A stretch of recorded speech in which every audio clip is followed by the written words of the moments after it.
PCOS किती common आहे आजकाल? आता तू ह्याच्यावर बोलतीयस, आपण पॉडकास्ट करतोय म्हणजे हा किती कॉमन आहे, कारण आपल्याला ह्याच्यावर बोलावंसं वाटतंय, ह्याच्याबद्दल अवेअरनेस क्रिएट करावासा वाटतोय. हा सगळ्यात कॉमन हॉर्मोनल प्रॉब्लेम आहे आजकाल पीसीओएस. म्हणजे आज आपण बघितलं ना, कोणीही सांगतं हा पीसीओडी आहे मला, इतका तो कॉमन झालेला आहे.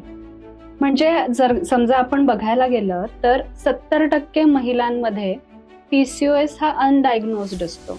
म्हणजे तो असतो, पण जोपर्यंत काही मेजर सिम्पटम्स आपल्याला दिसत नाहीत तोपर्यंत ते समजत नाही की पीसीओएस आहे. त्यामुळे हा अवेअरनेस जो आहे, मग अशी आपण जसं बोललो की मासिक पाळी नॉर्मल, ॲबनॉर्मल, हे लोकांपर्यंत जास्तीत जास्त पोहोचणं गरजेचं आहे.